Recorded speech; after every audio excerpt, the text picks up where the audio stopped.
Assalamualaikum warahmatullahi wabarakatuh. Selamat datang kembali di channel Chem Easy. Di video kali ini kita akan membahas materi di kelas 12 yaitu sel elektrolisis. Sel elektrolisis ini termasuk ke KD 3.5 yaitu menerapkan stoikiometri reaksi redoks dan hukum Faraday untuk menghitung besaran-besaran yang terkait dengan sel elektrolisis. Tapi di video kali ini kita fokuskan dulu bagaimana sih konsep dari sel elektrolisis ini dan bagaimana pula cara menuliskan reaksi yang terjadi pada sel elektrolisis. Baiklah, langsung kita mulai saja pembahasannya.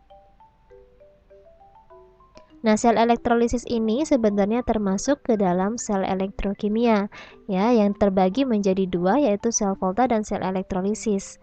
Untuk sel volta itu sudah kita bahas pada video sebelumnya, silakan dicek. Hari ini kita akan membahas mengenai sel elektrolisis.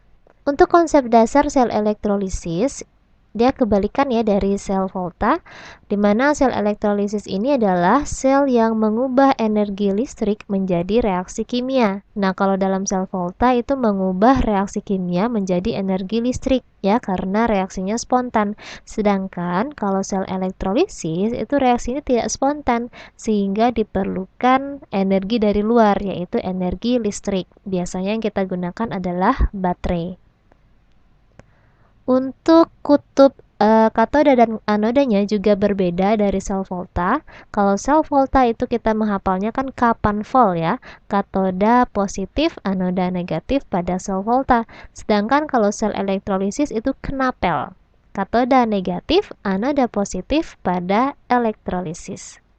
Untuk reaksi yang terjadi pada katoda dan anoda itu tetap sama dengan sel volta, di mana pada katoda itu selalu terjadi reduksi dan pada anoda selalu terjadi oksidasi.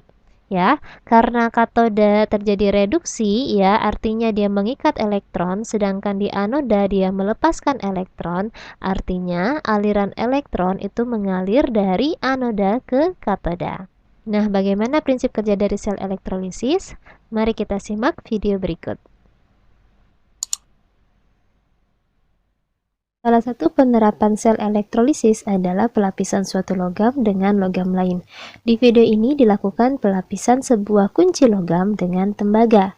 Alat dan bahannya yaitu baterai, kabel penjepit buaya, kunci logam elektroda Cu, dan larutan CuSO4.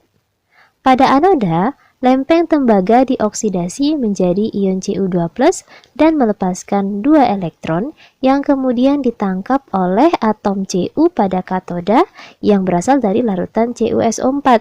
Sehingga lama-kelamaan kunci logam akan berubah warna karena dilapisi oleh atom-atom Cu atau tembaga. Berikutnya akan kita bahas bagaimana cara menuliskan atau bagaimana sih reaksi yang terjadi pada sel elektrolisis. Nah, di sini ada aturannya ya. Pada katoda itu kation yang tereduksi. Jadi kalian lihat kationnya yang mana? Kation itu adalah ion positif ya. Biasanya adalah logamnya. Oke, nah jadi ini ada aturan di mana kalau kationnya itu berupa logam pada golongan 1A, 2A, Al sama Mn, maka jika dia lelehan, kation logam tersebutlah yang tereduksi menjadi logamnya. Reaksinya misalnya logamnya itu kita simbolkan dengan M ya. M dengan muatannya N+. Nah, maka elektronnya itu sejumlah N menjadi logam M. Misalnya nih, kita pakai logamnya itu logam natrium misalkan. Maka di katoda terjadi Na+ ditambah 1 elektron menjadi Na. Atau misalnya kalsium. Jadi Ca2+ plus 2 elektron menjadi Ca. Jumlah elektron itu disesuaikan dengan bilangan oksidasi atau muatannya ya. Yang kita tahu bahwa kalau logamnya berasal dari golongan 1A, maka biloxnya +1, berarti muatannya kan plus saja ya. Kemudian kalau golongan 2A, maka muatannya +2. ya, Biloxnya kan plus 2, berarti muatannya 2 plus, ditulisnya seperti itu. Nah, jika senyawanya itu berupa larutan, maka H2O yang tereduksi menjadi H2. Mengapa? Kita harus tahu dulu nih bahwa larutan, ya, yang namanya larutan artinya mengandung air. Air adalah H2O. Oke, kita lihat lagi ke deret volta. Deret volta ada Li, K, Ba, Ca, Na, Mg, Al, Mn, H2O, dan seterusnya. Semakin ke kiri itu lebih mudah oksidasi, dan semakin ke kanan itu lebih mudah tereduksi. Ya, Li, K itu golongan 1A, Na golongan 1A, Ba, Ca, Mg golongan 2A, Al, Mn. Oke, nah kita lihat ini. Kalau misalkan dia berupa larutan, di mana logamnya itu yang berasal dari golongan 1A, 2A, Al sama Mn, maka di sini ada ibaratnya itu perlombaan ya antara logam tersebut atau H2O yang lebih mudah tereduksi jika dia berupa larutan. Nah, karena H2O itu letaknya lebih kanan daripada si logam-logam ini, maka H2O lah yang menang ya, dia yang lebih mudah tereduksi. Sehingga reaksi yang terjadi pada katode jika berupa larutan dengan logam golongan 1A, 2A, Al atau Mn adalah 2H2O plus 2 elektron menjadi gas H2 plus 2 OH-. Tapi kalau misalkan kationnya itu berasal dari logam lain, selain golongan 1A, 2A, Al, dan Mn, maka logam tersebut yang tereduksi menjadi logamnya, ya, walaupun dia berupa larutan. Reaksinya kita simbolkan dengan L, misalkan ya, Ln plus plus Ne menjadi L. Contohnya, misalkan kita ambil Fe misalnya. Fe di sini biasanya Fe2+ ya. Jadi Fe2+ plus 2 elektron menjadi Fe. Kemudian ada juga berupa senyawa asam nih. Kalau senyawa asam berarti kan kationnya itu H+. Nah, reaksinya adalah 2H+ plus 2 elektron menjadi H2. Nah, tadi untuk di katoda ya. Sekarang gimana untuk di anoda? Untuk anoda, maka anion yang teroksidasi atau ion yang negatifnya ya. Ada aturannya, kalau misalkan elektroda yang dipakai itu elektroda inert atau elektroda yang tidak aktif, yaitu Pt, Au, dan C ya, platinum, aurum atau emas dan karbon. Maka jika anionnya atau ion negatifnya itu mengandung oksigen, namanya ion sisa asam oksi ya, ion oksi, dan juga F, contohnya SO42- atau ion sulfat, NO3- ya, ion nitrat, ataupun F-, maka yang teroksidasi adalah H2O menjadi O2. Reaksinya adalah 2H2O menjadi gas O2 plus 4H plus 4 elektron. Kemudian untuk anion halida, halida itu berarti di golongan halogen ya, 7A, ClBr(I). Kalau F itu masuknya ke sini tadi. Jadi dia pengecualian. Untuk F dia tetap teroksidasinya H2O. Nah, untuk yang selain itu Cl-, Br-, I-, maka anion ini yang teroksidasi menjadi gas halogennya ya. Rumusnya misalkan 2X-, X ini yang ion halidanya ya, misalkan Cl- seperti itu.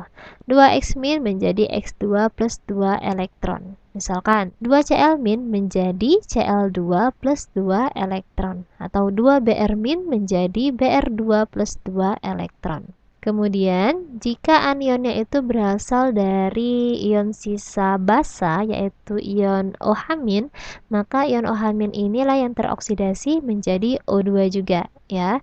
Reaksinya 4 OH- menjadi gas O2 plus 2H2O plus 4 elektron. Oke, jadi bisa kalian lihat di sini, kalau pada katoda itu rata-rata menghasilkan gas hidrogen, sedangkan pada anoda itu rata-rata menghasilkan gas oksigen. Oke. Nah, yang tadi untuk elektroda inert ya. Gimana kalau elektrodanya aktif atau tidak inert? Ini selain PT, AU, dan C, ya misalkan Zn, Cu, Pb, Ca, Mg, dan lain-lain. Maka logam tersebut yang teroksidasi menjadi ionnya. Reaksinya, misalkan logam menjadi L menjadi Ln plus N elektron. Misalkan Zn menjadi Zn2 plus 2 elektron. Misalnya lagi Ca, berarti Ca menjadi Ca2 plus 2 elektron. Ya, seperti itu. Nah, supaya bisa lebih paham, mari kita kerjakan contoh soal ya. Oke, kita mulai contohnya. Tuliskan reaksi yang terjadi pada elektrolisis A. Lelehan MgBr2 dengan elektrodenya C, yang B. Larutan NaCl dengan elektrodenya PT, yang C. Larutan NiSO4 dengan elektroda C, dan D. Larutan CrCl3 dengan elektroda Pb. Oke, kita bahas dulu yang A. Ada lelehan MgBr2. Nah, ini kita analisis dulu nih yang mana kation dan yang mana anion. Untuk MgBr2, kalau misalkan kita ionisasikan, maka dia akan terbentuk, ingat ya, Br itu kan pasti Br- kan, karena dia golongan 7A. Kemudian Mg itu golongan 2A. Ya, maka Mg2 plus, atau kalian bisa lihat nih, triknya bisa lihat jumlah atom di unsur yang sebelahnya atau ada 2, berarti kan Mg2 plus ya. Br juga kita bisa lihat nih sebelahnya itu 1 atom, berarti Br min. Nah, Mg ini, ingat Mg itu masuk di golongan 2A, magnesium ya. Nah, untuk golongan 2A ini kita masuknya di aturan yang ini nih, kation logam golongan 1A, 2A. Oke, kita lihat di sini senyawanya itu berupa lelehan ya, dilelehkan saja. Nah, maka kita ambil di poin yang pertama ini, jika lelehan maka kation logam tersebut yang tereduksi menjadi logamnya. Oke, jadi bukan H2O ya. Kalau lelehan maka si Mg ini yang tereduksi. Jadi di katodanya adalah Mg2 plus menangkap, berarti karena dia melepaskan 2 elektron, jadi dia akan menangkap 2 elektron lagi ya. Akan membentuk logamnya, yaitu logam Mg. Oke, sekarang kita lihat di anoda. Anoda itu anionnya ya. Anionnya berarti yang Br min. Nah, karena Br min ini tidak mengandung oksigen, oke, jadi ini termasuk anion halida, maka yang teroksidasi adalah ya si anion ini akan membentuk gas halogen. Jadi 2X- menjadi X2 plus 2E. Jadi di anodanya akan terbentuk 2 Br min menjadi Br2 plus 2 elektron. Oke, kalau kita mau tuliskan hasil akhirnya, ini sama ya, jumlah elektronnya sama-sama 2, jadi langsung saja, tidak perlu dikali-kali silang. Jadi 2 elektronnya kita coret, maka hasil akhirnya adalah Mg2 plus 2 Br min menghasilkan Mg plus Br2. Nah, ya, jadi begini reaksi yang terjadi pada elektrolisis lelehan MgBr2.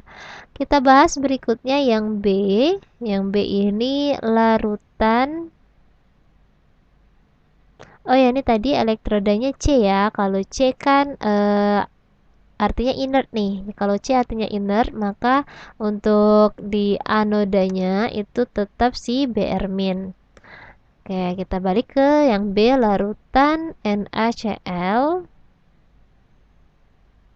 dengan elektrodanya adalah PT.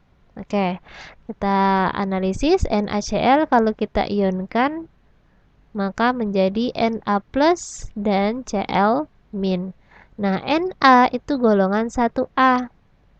Oke. Lagi-lagi kita lihatnya di sini ya, kation logam golongan 1A. Nah, Maka di katodenya kita harus cek apakah senyawa ini berupa lelehan atau larutan. Dan ternyata larutan. Nah, jika larutan maka H2O yang tereduksi. Jadi pada katoda langsung kita salin reaksinya, yaitu 2H2O plus 2 elektron menjadi H2 plus 2 OH min. Nah, ya, jadi bukan Na plus yang tereduksi karena si Na akan kalah dari H2O. Kenapa H2O? Karena pada larutan itu akan mengandung H2O. Ya, jadi ada pertarungan antara H2O dan Na. Ternyata yang lebih mudah tereduksi karena letaknya itu lebih kanan adalah H2O. Oke. Kemudian kita lihat di anodanya. Nah, untuk anoda kita cek nih elektrodenya itu apakah inert atau aktif. Oh, ternyata PT itu inert. Jadi kita balik ke anionnya si Cl-, karena Cl- ini tidak mengandung oksigen atau halida dia, maka reaksi di anodanya adalah 2 Cl- menjadi Cl2 plus 2 elektron. Sama ya, elektronnya sama-sama 2, jadi langsung kita coret.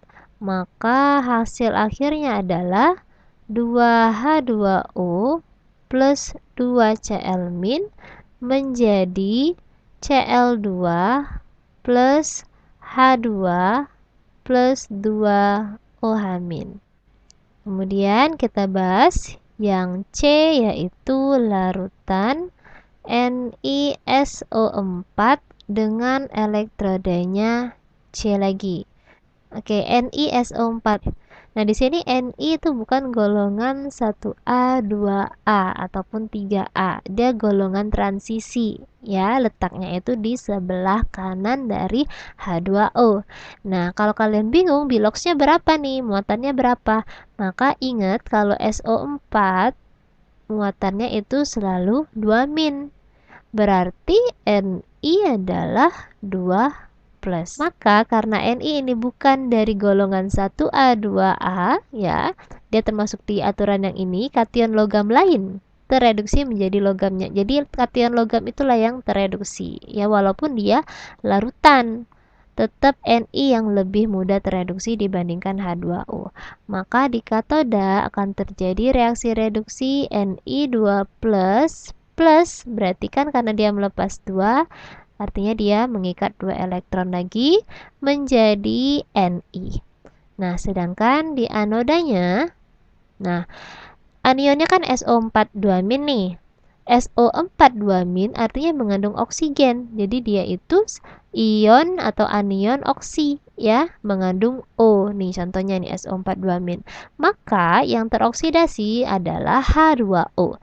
Reaksinya kita salin yang ini, 2H2O menjadi O2 plus 4H plus 4 elektron. Nah, ini lihat ya di sini ya, karena kita mau menuliskan hasil akhir, artinya elektronnya harus dicoret, tapi di sini jumlah elektronnya berbeda, ada 2, ada 4. Jadi, biar sama, maka kita kalikan yang di atas kali 2, yang di bawah kali 1.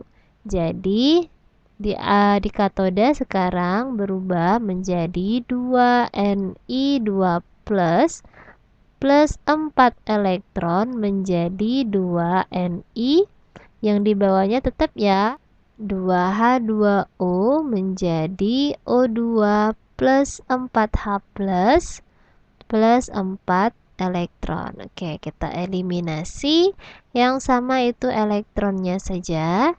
Maka hasil akhirnya 2Ni2 plus 2H2O menjadi 2Ni plus O2 plus 4H+. Oke, seperti ini ya. Nah, satu lagi. Yang terakhir ada D, elektrolisis larutan CrCl3 dengan elektrodenya adalah Bb. Kita ionisasi CrCl3. Oke, kali silang ya. Cr-nya itu berarti 3, Cr3 plus, Cl-nya itu Cl min 1 ya, Cl min. Cl itu golongan 7A kan. Nah, maka di sini karena Cr itu bukan termasuk golongan 1A, 2A, jadi yang tereduksi di katoda adalah si Cr3 plus ini. Cr3 plus berarti mengikat 3 elektron menjadi Cr. Oke, sekarang kita lihat di anoda. Nah, untuk anoda ini kita lihat dulu si elektrodenya ya. Jangan langsung anionnya. Kita lihat di sini elektrodenya adalah Pb. Nah, Pb ini aktif, bukan inert dianya ya. Kalau aktif maka Pb ini yang teroksidasi. Jadi ini nih aturan yang ini, untuk elektroda aktif logam tersebut yang teroksidasi menjadi ionnya. Nah, biasanya itu muatannya itu 2+. Jadi di sini kita buat reaksinya, Pb menjadi Pb2+ plus 2 elektron. Oke, kita samakan jumlah elektronnya 3 dengan 2. Berarti di sini kali 2, yang ini kali 3. Jadi di katoda sekarang 2Cr3 plus 3 kali 2 berarti 6 elektron menjadi 2Cr. Kemudian di anoda karena dikali 3 berarti 3 Pb menjadi 3 Pb2 plus 6 elektron. Oke, kita eliminasi sama-sama 6 elektron. Jadi hasil akhirnya 2Cr3 plus 3 Pb menjadi 2Cr plus 3 Pb2 plus. Oke, kita sudah bahas semua nomor ya, semoga kalian paham. Nah, selanjutnya seperti biasa ada tugas untuk kalian supaya kalian bisa melatih apa yang kita bahas tadi. Tuliskan reaksi elektrolisis ya yang terjadi pada A lelehan CaCl2 dengan elektrodenya Pt, B larutan MnBr2 dengan elektrode Zn, C larutan ZnSO4 dengan elektrode C, dan D larutan AgNO3 dengan elektrode Cu. Oke, sekian pembahasan materi sel elektrolisis kita hari ini. Semoga kalian paham dengan apa yang sudah dijelaskan. Tapi kalau misalkan ada yang mau ditanyakan, boleh tuliskan di kolom komentar. Baiklah, saya akhiri dengan alhamdulillahirrabbilalamin. Wassalamualaikum warahmatullahi wabarakatuh. Sampai ketemu di video berikutnya.